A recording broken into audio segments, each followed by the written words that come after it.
नमस्कार, बहुत स्वागत आप सभी का। मैं आपके साथ अब्दुल नबी हसन हूं, लेकर हाजिर खबर दिन भर, आपका बेहद पसंदीदा शो। खबर दिन भर में तमाम अहम खबरों पर डालेंगे विस्तार से नजर। लेकिन कौन सी 5 खबरें हैं जिस पर आज हम नजर डालने वाले हैं, आपको बताते हैं। सबसे पहले हम बात करेंगे वक्फ की।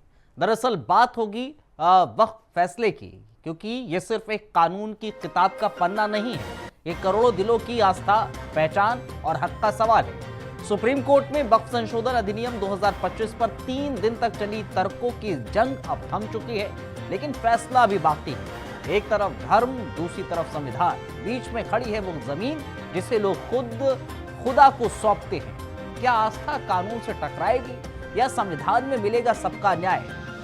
अब पूरा देश टकटकी लगाए देख रहा है, क्योंकि ये फैसला इतिहास लिखेगा।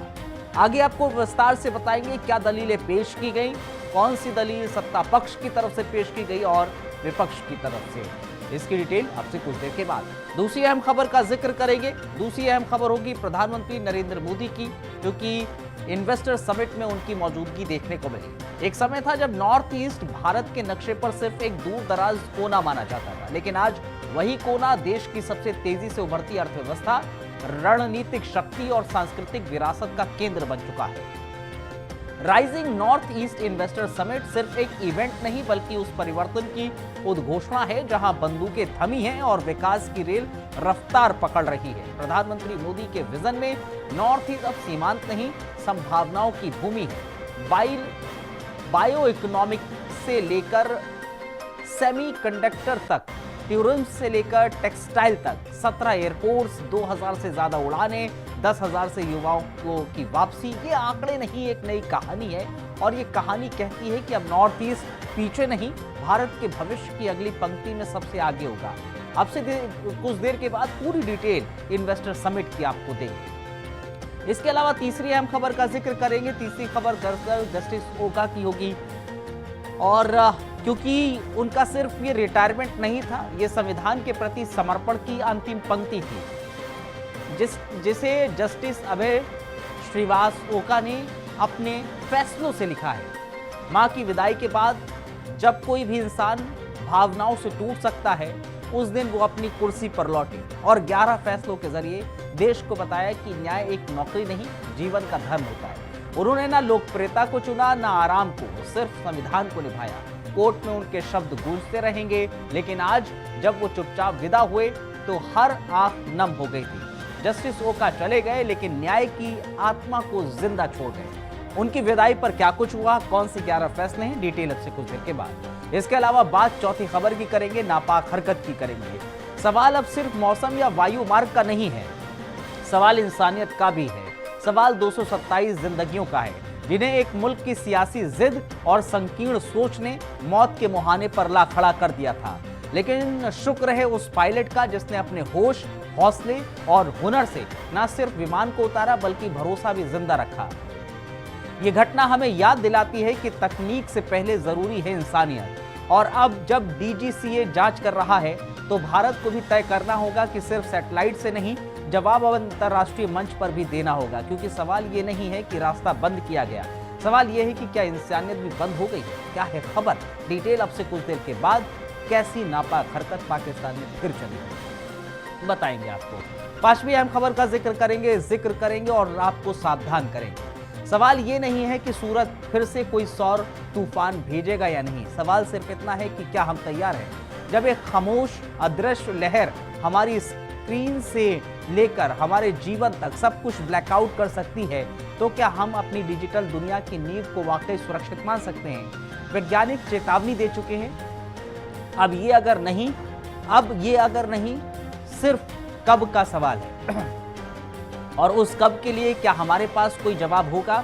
सूरज के एक विस्फोट से पूरी सभ्यता की रफ्तार थम सकती है, और तब शायद हमें एहसास होगा कि सबसे बड़ी शक्ति वही है जो हमारे सिर के ऊपर रोज उगती है। क्या है सावधान रहने की आपको जरूरत, किस लिए है, डिटेल अब से कुछ देर के बाद। इन 5 खबरों पर नजर हमारी रहने वाली है, और जाते जाते बात पते की आपके बीच होगी। लेकिन शुरुआत जब हम जिक्र कर रहे हैं, तो शुरुआत जाहिर तौर पर उस खबर से करेंगे जो आज की अहम खबरों में शुमार रही है। और खबर दरअसल वक्फ से जुड़ी हुई होगी। ये सिर्फ एक कानूनी बहस नहीं, ये उस जमीन का मामला है जो लोग ईश्वर को सौंपते हैं। ये उस अधिकार का मामला है जो दिल से शुरू होता है और कानून तक पहुंचता है। वक्फ संशोधन कानून 2025 को लेकर सुप्रीम कोर्ट में 3 दिन चली बहस अब पूरी हो चुकी है और अब पूरा देश उस फैसले के इंतजार में है जो सिर्फ कानून नहीं, लाखों लोगों की आस्था, पहचान और अधिकारों की तस्वीर बदल सकता है। पिछले महीने केंद्र सरकार के जरिए वक्फ संशोधन अधिनियम 2025 को सुप्रीम कोर्ट में चुनौती दी गई। बीते 3 दिन में कोर्ट में वो बहस चली जिसने कानून के हर एक शब्द को कटघरे में खड़ा कर दिया। याचिकाकर्ताओं की दलीलों से लेकर सरकार की तरफ से पेश की गई संवैधानिक वैधता, हर तर्क एक नई परत खोलता गया। कोर्ट ने सुनवाई पूरी करने के बाद फैसला सुरक्षित रख लिया और इस फैसले के बाद न सिर्फ कानून की दिशा बदलेगी बल्कि यह भी तय होगा कि आस्था पर अधिकार किसका और कितना होना चाहिए। कोर्ट में एक तरफ कपिल सिब्बल, राजीव धवन और अभिषेक मनु सिंघवी जैसे दिग्गज वकीलों ने वक्फ कानून को धार्मिक अधिकारों पर अतिक्रमण बताया, तो दूसरी तरफ सॉलिसिटर जनरल तुषार मेहता ने तर्क दिया कि वक्फ इस्लाम का हिस्सा जरूर है लेकिन अनिवार्य नहीं है। इसे एक धर्मनिरपेक्ष अवधारणा बताया। सबसे बड़ा सवाल यह है कि क्या अदालत द्वारा घोषित संपत्तियों को गैर वक्फ घोषित किया जा सकता है? क्या राज्य वक्फ बोर्ड में गैर मुस्लिम भी सदस्य हो सकते हैं? और सबसे अहम, क्या कोई मुसलमान जिसे 5 साल से पहले इस्लाम अपनाया है वक्फ बना सकता है? इन तमाम सवालों पर बहस इतनी तीखी थी कि कोर्ट में कई बार माहौल भावनात्मक हो गया। सिब्बल ने पूछा, मैं क्यों साबित करूं कि मैं मुसलमान हूं? वहीं मेहता ने पलटवार किया कि अगर हिंदू दान करना चाहता है तो ट्रस्ट बना सकता है। वक्फ क्यों? प्रधान न्यायाधीश BR गवई और न्यायमूर्ति ऑगस्ट जॉर्ज मसीह की पीठ ने दोनों पक्षों को सुना और कहा अदालत जल्दी फैसला सुनाएगी। लेकिन इस बीच ये साफ किया गया कि संविधान की दृष्टि से कानून की कोई धारणा सरकार के पक्ष में झुकी हुई है, यानी संकेत साफ है। लेकिन अंतिम फैसला अब भी एक रहस्य है। अब नजरें सुप्रीम कोर्ट पर टिकी हुई हैं, जहां यह तय होगा कि वक्फ सिर्फ एक धार्मिक व्यवस्था है या फिर एक कानूनी सीमा जिसे संविधान की कसौटी पर कसना जरूरी है। क्या आस्था और अधिकार में सामंजस्य बैठेगा या शुरू होगा एक नया विवाद? जवाब जल्द मिलेगा।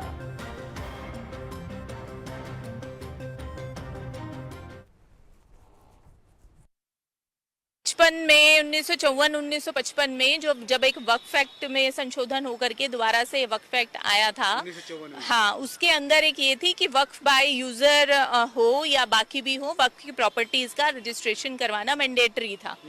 और तो 1954 में है रजिस्ट्रेशन जरूरी है। जी बिल्कुल। तो इस चीज को CJI ने भी इस पॉइंट को पिक किया और उन्होंने कपिल सिब्बल से पूछा भी है। ये पूछा भी गया कि जब 1954 के एक्ट में रजिस्ट्रेशन करवाना मैंडेटरी था तो आपने उन प्रॉपर्टीज का रजिस्ट्रेशन क्यों नहीं करवाया? तो उनका ये जवाब था कि भाई अगर कोई रजिस्ट्रेशन नहीं करवाया जाता है तो बोर्ड नहीं, मुतावली जो केयर टेकर है उस प्रॉपर्टी का वो जिम्मेवार है और सिर्फ उसके ऊपर 25,000 की पेनल्टी है। तो इस तरीके से फिर उसके बाद ये पूछा गया कि भाई आप ये बताइए कि कौन का मतलब क्या होगा अगर कानून को लागू बोर्ड नहीं कर रहा है? बिल्कुल। और जो वक्फ एक्ट है, जो वक्फ की प्रॉपर्टी है और वक्फ बाय यूजर है, तो उसका क्रिएटर कौन है? तो उन्होंने कहा कि ऐसे किसी भी तरीके के कोई दस्तावेज नहीं है कि कौन वक्फ बाय यूजर का क्रिएटर है। बस उसका जो कंसेप्ट ये है कि आज कस्टोडियन कौन है प्रॉपर्टी का। तो अगर आज कोई भी प्रॉपर्टी पे का कब्जा है तो और उसके पास कोई कागज नहीं है, तो CJI ने इस चीज को पॉइंट किया कि आप ये कैसे बताएंगे कि एग्जैक्ट कस्टोडियन कौन है, कि आपने जमीन पे अधिग्रहण किया, आप किसी की जमीन पे कब्जा करके बैठ गए और 5 दिन के बाद आपने किसी और को हैंड ओवर कर दिया और फिर आप 60 साल के बाद पूछेंगे कि हमारे पास कागज नहीं है, हम बैठे हुए हैं, ये कानून की दलील है। तो वो हर रूप से नाकाम रहे इस चीज को जस्टिफाई करने में। एक खालिस एक मजहबी इदारा है, इसमें कोई सेकुलर काम नहीं होता। ये बीजेपी की हुकूमत झूठ कह रही है सेकुलर का नाम लेकर। ये एक प्योरली रिलीजियस इंस्टीट्यूशन है और इसका ताल्लुक रास्त हमारे दीन से है। इस्लाम का 5वां रुकन चैरिटी है, ज़कात है, तो इसका ताल्लुक उसी से है। कुरान में बेशुमार आयतें हैं जो अल्लाह हमको कह रहा है कि अपनी दौलत को इस्तेमाल करो। तो मेरी ज़दा और माँ और बहनों, ये काला कानून है जो हमारी मस्जिदों को, दरगाहों को, खानकाहों को, हमारे आशुर खानों को, इमाम बाड़ों को हमसे छीनने के लिए बनाया गया है। आपने मुझसे कबल तमाम जिम्मेदार लोगों से उनके बसीरत फरोज खिताबात के जरिए आपने सुना होगा कि ये कानून कैसा बनाया गया है। अगर कोई मुसलमान आदिवासी होगा तो वो अपनी जायदाद को वक्फ नहीं कर सकेगा।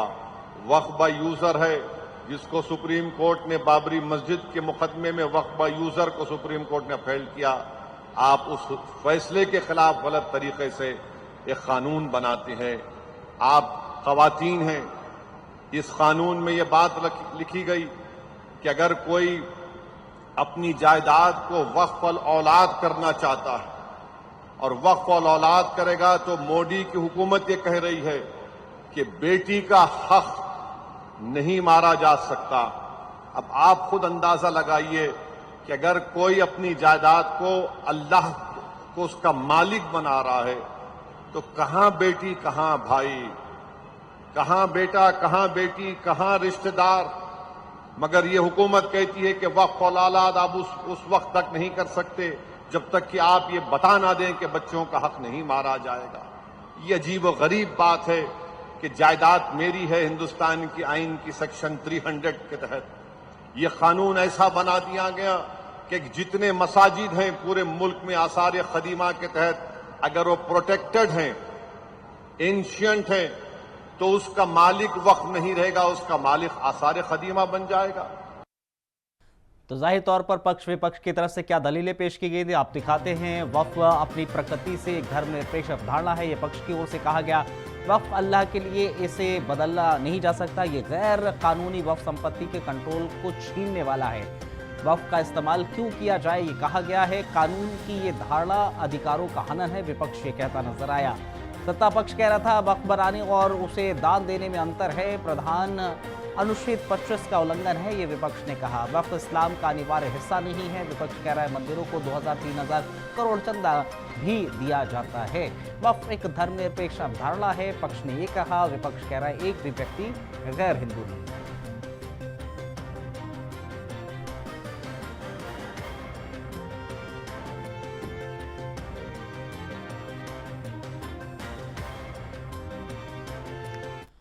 एक समय था जब नॉर्थ ईस्ट का नाम लेते ही बम, बंदूक और बंद रास्तों की तस्वीर सामने आती थी, लेकिन आज वही पूर्वोत्तर भारत की सबसे तेजी से उभरती हुई इकोनॉमिक पावर हब बनता जा रहा है। आज बात विकास की है, निवेश की है और उस नए युग की है जहां नॉर्थ ईस्ट अब सीमांत नहीं, भारत की नई शुरुआत का सेंटर पॉइंट बन चुका है। नॉर्थ ईस्ट को अब सिर्फ भारत के फ्रंटियर के रूप में नहीं बल्कि ग्रोथ के फ्रंट रनर के रूप में देखा जा रहा है। प्रधानमंत्री नरेंद्र मोदी ने जब दिल्ली के भारत मंडपम में rising north east investor summit का उद्घाटन किया तो सिर्फ एक समिट की शुरुआत नहीं थी बल्कि भारत के विकास की अगली लहर का झंडा फहराया गया। पीएम मोदी ने मन से कहा पूर्वोत्तर अब सिर्फ नक्शे का कोना नहीं, नए भारत की शक्ति है। ये बात सिर्फ इंफ्रास्ट्रक्चर की नहीं, बात आस्था की है, आत्मविश्वास की और आत्मनिर्भरता की है। पीएम मोदी ने पूर्वोत्तर को भारत की अष्टलक्ष्मी कहकर नवाजा, एक ऐसा क्षेत्र जो बायो इकोनॉमी से लेकर बांस, चाय, हैंडलूम, पर्यटन और ऑर्गेनिक कृषि तक देश को नई ऊंचाई पर ले जाने की ताकत रखता है। अब यहाँ सिर्फ निवेश नहीं हो रहा है, यहाँ पर डेस्टिनेशन वेडिंग्स हो रही हैं, म्यूजिक कॉन्सर्ट्स हो रहे हैं, स्पोर्ट्स इवेंट्स हो रहे हैं। पर्यटन ने पिछले कुछ सालों में उड़ान भरी है और अब नॉर्थ ईस्ट सिर्फ देखने की जगह नहीं, जीने का अनुभव बनता जा रहा है। इस बदलाव की असली कहानी है शांति और युवाओं की वापसी। पीएम मोदी ने कहा कि पिछले 10 से 11 सालों में 10,000 से ज्यादा युवाओं ने हथियार छोड़े हैं, विकास की राह चुनी है। सरकार ने एक के बाद एक शांति समझौते किए हैं, नॉर्थ ईस्ट को बैरियर नहीं ब्रिज बनाया है। आज का नॉर्थ ईस्ट भारत की भू राजनीतिक रणनीति का हिस्सा है, एक्सपोर्ट्स के लिए गेटवे है, एक्ट ईस्ट पॉलिसी का सेंटर है और अब साउथ ईस्ट एशिया का इंटरनेशनल गलियारा है। और अब जब भारत मंडपम में राइजिंग नॉर्थ ईस्ट की आवाज गूंजी है तो ये साफ है कि अब ये क्षेत्र गुमनामी के कोने से निकलकर विकास, निवेश और विश्वास का नया केंद्र बन चुका है। नॉर्थ ईस्ट अब पीछे नहीं, भारत के भविष्य की पहली लाइन।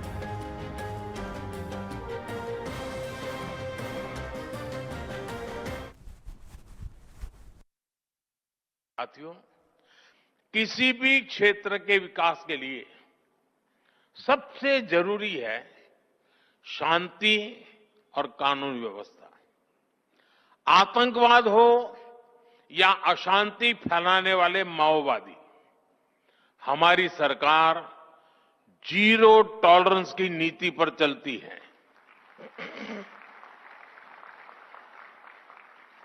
एक समय था जब नॉर्थ ईस्ट के साथ बम, बंदूक और ब्लॉकेड का नाम जुड़ा हुआ था। नॉर्थ ईस्ट कहते ही बम, बंदूक और ब्लॉकेड यही याद आता था। इसका बहुत बड़ा नुकसान वहां के युवाओं को उठाना पड़ा। उनके हाथों से अनगिनत मौके निकल गए। हमारा फोकस नॉर्थ ईस्ट के युवाओं के भविष्य पर है। इसलिए हमने एक के बाद एक शांति समझौते किए, युवाओं को विकास की मुख्य धारा में आने का अवसर दिया। पिछले 10-11 साल में 10,000 से ज्यादा युवाओं ने हथियार छोड़कर शांति का रास्ता चुना है। 10,000 नौजवानों ने। आज नॉर्थ ईस्ट के युवाओं को अपने ही क्षेत्र में रोजगार के लिए, स्वरोजगार के लिए नए मौके मिल रहे हैं। मुद्रा योजना ने नॉर्थ ईस्ट के लाखों युवाओं को हजारों करोड़ रुपए की मदद दी है। एजुकेशन इंस्टीट्यूट्स की बढ़ती संख्या नॉर्थ ईस्ट के युवाओं को स्किल बढ़ाने में मदद कर रही है। आज हमारे नॉर्थ ईस्ट के युवा अब सिर्फ इंटरनेट यूजर नहीं, डिजिटल इनोवेटर बन रहे हैं। 13,000 किलोमीटर से ज्यादा optical fibre, 4G, 5G coverage, technology में उभरती संभावनाएं। नॉर्थ ईस्ट का युवा अब अपने शहर में ही बड़े बड़े स्टार्टअप शुरू कर रहा है। नॉर्थ ईस्ट भारत का डिजिटल गेटवे बन रहा है। जिनके लिए न्याय केवल शब्द नहीं बल्कि जीवन का उद्देश्य रहा, जस्टिस अभय श्रीनिवास ओका मां के निधन के ठीक अगले दिन 11 फैसले सुनाकर सुप्रीम कोर्ट में कर्तव्य और करुणा की एक अनसुनी मिसाल उन्होंने पेश की। एक ऐसा दृश्य जिसने पूरे न्यायिक जगत को भावुक कर दिया। गुरुवार 22 मई को उन्होंने अपनी मां को अंतिम विदाई दी और शुक्रवार 23 मई को जब देश में अवकाश लिया जा सकता था, वो लौटे कोर्ट और अपनी कुर्सी पर और पूरे सम्मान और तैयारी के साथ 11 फैसले सुनाए। मैं रिटायर शब्द से सहमत नहीं हूं। आखिरी दिन भी 4 बजे तक काम करना जज की गरिमा होनी चाहिए। कोर्ट ने उन्हें फेयरवेल दिया, लेकिन जस्टिस ओका ने विदाई को संविधान के लिए सेवा के एक और दिन में बदल दिया। उन्होंने कहा, मैं जानता हूं कि मैं कठोर था, शायद इससे कुछ लोग नाराज भी हुए, लेकिन एक जज को लोकप्रिय बनने के लिए नहीं, संवैधानिक मूल्यों की रक्षा के लिए सख्त होना चाहिए। बॉम्बे यूनिवर्सिटी के कानून की पढ़ाई की, जून 1983 में वकालत की शुरुआत की। पिताजी के चैम्बर से 2003 में बॉम्बे हाईकोर्ट में जज नियुक्त हुए। 2019 में कर्नाटक हाईकोर्ट के चीफ जस्टिस बने। 2021 में सुप्रीम कोर्ट में नियुक्ति हुई और 24 मई 2025 को सेवानिवृत्त हुए। सीजेआई बीआर गवई ने कहा कि हम दोनों ने तय किया है कि रिटायरमेंट के बाद कोई नौकरी नहीं करेंगे। शायद मेरी रिटायरमेंट के बाद हम कुछ अलग करेंगे। साथ ही मिलकर ये उस परंपरा को तोड़ने की बात है जिसमें जज रिटायर होकर संवैधानिक पदों पर नियुक्ति ले लेते हैं। जस्टिस ओका ने दिखाया है कि सम्मान कुर्सी से नहीं, उस कुर्सी पर निभाए गए कर्तव्य से मिलता है।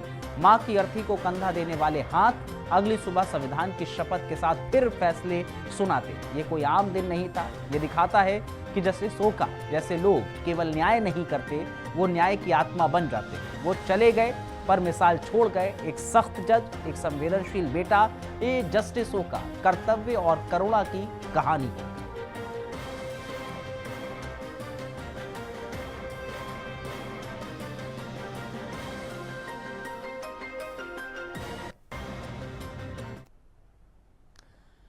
शव के लिए एम्बुलेंस तक ना मिले और एक परिवार को अपने मृत परिजन को ई रिक्शा में ढोकर पोस्टमार्टम हाउस ले जाना पड़े तो समझ लीजिए हम संवेदनशील नहीं, सिर्फ संवेदनाएं खो चुके हैं। उत्तराखंड के नैनीताल जिले के रामनगर से इंसानियत को झकझोर देने वाली एक मंजर देखने को मिला, जहां एक सड़क हादसे में 2 लोगों की जान गई और अस्पताल ने इतनी भी जिम्मेदारी नहीं समझी कि एक शब्द को पोस्टमार्टम हाउस तक पहुंचाने के लिए एम्बुलेंस दे।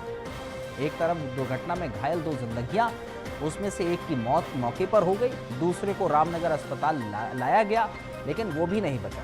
और इसके बाद जो हुआ वो न सिर्फ शर्मनाक था बल्कि सिस्टम की बेशर्मी का खुला प्रदर्शन। सरकार शव वाहन हर अस्पताल में उपलब्ध कराने की योजना बना रही है।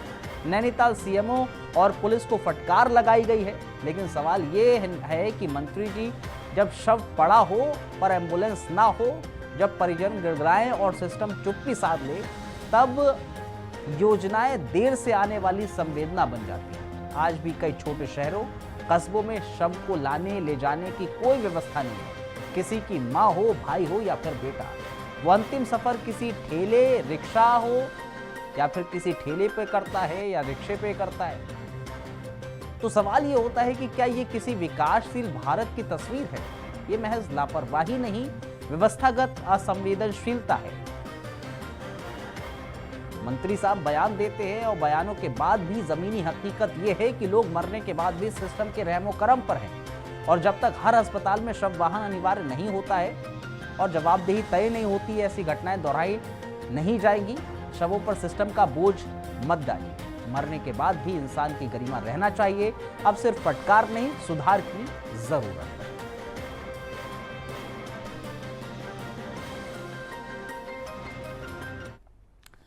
कल्पना कीजिए आप हजारों फीट की ऊंचाई पर हों, आसमान में गहरा तूफान हो, जहाज भयंकर टर्बुलेंस से कांप रहा हो, ओले विमान के शीशे को तोड़ने पर आमदा हो और उसी वक्त पायलट की अपील हो, सिर्फ कुछ किलोमीटर का रास्ता दे दीजिए, उसे भी ठुकरा दिया जाए। दरअसल ये कोई फिल्म की कहानी नहीं है बल्कि हकीकत है। 21 मई की उस खतरनाक शाम की, जब दिल्ली से श्रीनगर जा रही इंडिगो फ्लाइट 6E2142 पाकिस्तान के करीब भीषण तूफान में फंस गई। विमान में 227 यात्री थे, जिसमें से 5 सांसद भी थे। और जब पायलट ने मानवता के नाते पाकिस्तान से महज कुछ मिनट अपने एयर स्पेस में दाखिल होने की इजाजत मांगी, वो भी लैंडिंग के लिए नहीं बल्कि जान बचाने के लिए, तो पाकिस्तान ने एक बार फिर ओछी सोच का परिचय देते हुए इनकार कर दिया। न केवल अंतर्राष्ट्रीय नियमों की अवहेलना की है, बल्कि 227 जिंदगियों को जानबूझकर मौत के मुहाने पर ढकेला भी गया है। लेकिन इस पूरे प्रकरण का असली हीरो बना वो भारतीय पायलट, जिसने अपने अनुभव, संयम और साहस से मौत के मुंह से विमान को वापस खींच लिया। डीजीसीए ने मामले की जांच शुरू कर दी है। इंडिगो ने कहा है कि विमान को सुरक्षित लैंड कराया गया, लेकिन यात्री कहते हैं कि ये उनकी जिंदगी का सबसे डरावना अनुभव था। खास बात यह है कि विमान की नाक ओले से टूट चुकी थी और यात्रियों ने खुद को मृत्यु के एकदम करीब महसूस भी किया। सवाल ये उठता है कि क्या दुश्मनी इतनी बड़ी हो सकती है कि मासूम जानों पर भी रहम ना किया जाए? क्या ये घटना अंतर्राष्ट्रीय मंचों पर मानवता के खिलाफ अपराध की श्रेणी में नहीं आनी चाहिए? और सबसे अहम, भारत इस तरह की हरकतों पर अब क्या रुख अपनाएगा? ये एक हादसा नहीं, एक चेतावनी है जो कूटनीति से आगे मानवीय गरिमा की परीक्षा लेती। तूफान में फंसा 227 जानों वाला विमान है।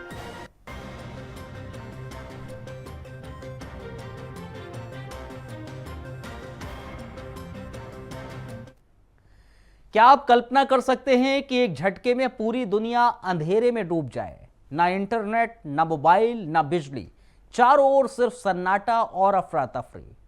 ये कोई साइंस फिक्शन नहीं बल्कि हकीकत बन सकती है, और वो भी किसी परमाणु हमले या युद्ध से नहीं बल्कि सूरज के आने वाले एक सौर तूफान से। वैज्ञानिकों ने अब तक के सबसे शक्तिशाली और तूफान का सुराग लगाया है, जो आज के करीब 14,300 साल पहले आया था। और अगर ऐसा ही तूफान आ जाता है तो पूरी दुनिया की टेक्नोलॉजी रुक जाएगी। फिनलैंड के ओल यूनिवर्सिटी के वैज्ञानिकों ने पेड़ों के जीवाश्म छल्लों का अध्ययन कर इस खतरनाक तूफान का पता लगाया है। उन्होंने देखा है कि 12,350 ईसा पहले धरती पर रेडियो कार्बन की मात्रा अचानक बहुत ज्यादा बढ़ गई थी। यह उसी सौर तूफान का संकेत था। इस तूफान ने 2003 के हेलोवीन सोलर स्टॉर्म से 500 गुना ज्यादा ऊर्जा धरती पर छोड़ी थी। और अगर आज ऐसा तूफान आता है तो यह हमारी आधुनिक दुनिया की रीढ़ कहे जाने वाले सैटेलाइट, जीपीएस, इंटरनेट, बिजली ग्रिड, एयर ट्रैफिक सिस्टम सब कुछ ध्वस्त कर सकता है। सोचिए, एक पल में एटीएम बंद, मोबाइल नेटवर्क्स गायब, फ्लाइट्स ठप, हॉस्पिटल्स अंधेरे में, शेयर बाजार क्रैश। साल 1859 में कैरिंगटन इवेंट ने टेलीग्राफ सिस्टम को जला दिया था। 2003 में सोलर स्टॉर्म से सैटेलाइट डगमगा गया था। और जिस तूफान की बात हो रही है वो इन सबसे कहीं ज्यादा खतरनाक है। वैज्ञानिकों का मानना है कि ऐसा तूफान फिर से आ सकता है। सवाल बस कब का है, अगर का नहीं। तो क्या हम तैयार हैं एक कॉस्मिक ब्लैकआउट के लिए? वैज्ञानिक अलर्ट पर, तकनीकें विकसित की जा रही हैं, लेकिन सवाल वही, क्या हम समय रहते अपने डिजिटल दुनिया को इस अंतरिक्ष संकट से बचा पाएंगे, या फिर एक दिन सूरज की ही एक लहर हमें फिर से अंधेरे युग में लौटा देगी?